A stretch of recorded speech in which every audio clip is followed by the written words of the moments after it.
en las mismas tripas de la selva, donde el aire es denso, difícil de respirar, y el sol apenas logra penetrar la frondosidad de los árboles, se erige un antiguo hospital que parece olvidado por el tiempo, ubicado en la esquina de un pueblo ignorado por sus gobernantes, quienes recuerdan su existencia solo cuando se aproximan las elecciones. En su interior, una pequeña morgue se encuentra en un rincón oscuro y apartado.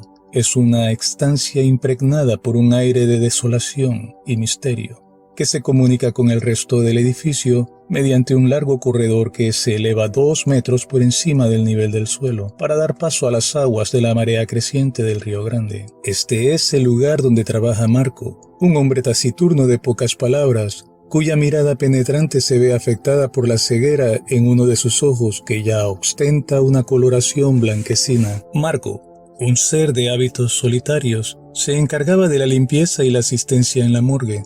Su vida fue una sucesión de días monótonos y silenciosos, desde la fundación del Nocosomio 30 años atrás, cuando a sus 18 años empezó a trabajar allí, hasta que las manifestaciones inexplicables comenzaron a alterar la rutina. Extraños ruidos, sombras fugaces, murmullos, llantos y voces quedas, más una sensación de ser observado, se volvieron parte de la atmósfera opresiva del lugar.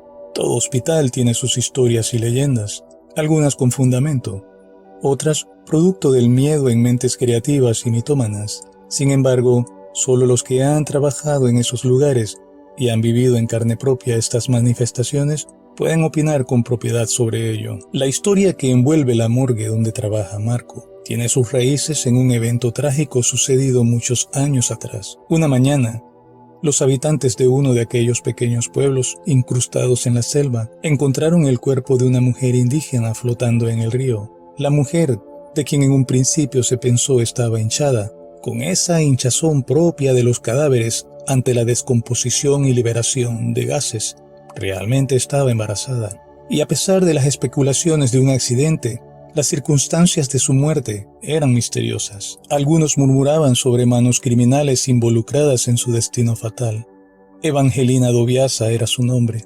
El día de su muerte contaba con 19 años de edad. Su cuerpo había sido descubierto a varios kilómetros de su aldea, en un remanso del Río Grande conocido como La Doncella. El cuerpo de la mujer fue trasladado a la morgue. Mientras el doctor se preparaba para realizar la autopsia, Marco aseaba el cadáver que, tendido en la cama de metal, parecía mirarle inexpresivamente en cada uno de sus movimientos. Había sido una mujer hermosa. Su cabello largo no era oscuro como las demás mujeres de su raza, sino dorado como el oro, y sus ojos habían sido verdes como las aguas del río suelen ser en verano. Su aspecto físico era el producto de genes viajando en su línea sanguínea y saltando a voluntad. No era un caso aislado, pues muchas mujeres de esa nación indígena presentaban rasgos europeos al descender de piratas franceses y holandeses que siglos atrás se ocultaban en aquella selva para saquear las gloriosas minas de oro. Marco lavaba el cuerpo con cuidado filial cuando ocurrió lo impensable.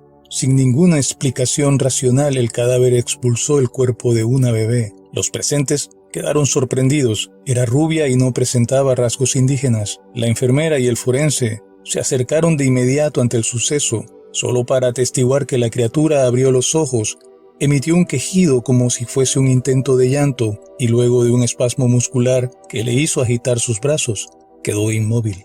La enfermera se santiguó y el forense, a pesar de ser un hombre acostumbrado a lo desagradable que podría resultar semejante trabajo, vomitó lo que le quedaba del almuerzo. Este acontecimiento fue el catalizador de una serie de sucesos terroríficos que convirtieron la morgue en un lugar maldito e insoportable. El suceso trajo consigo un reclamo de venganza y una ola de terror, como verán más adelante. Marco, el doctor Miranda y Romualda, la enfermera, únicos testigos presentes, fueron los primeros en experimentar la furia de esta entidad sobrenatural. Noches de pesadillas y días de angustia se convirtieron en su nueva realidad. En aquel hospital no había un servicio constante de energía eléctrica que permitiera mantener las neveras encendidas para la preservación de los cadáveres, por lo que, una vez concluidas las diligencias de rigor, los muertos eran entregados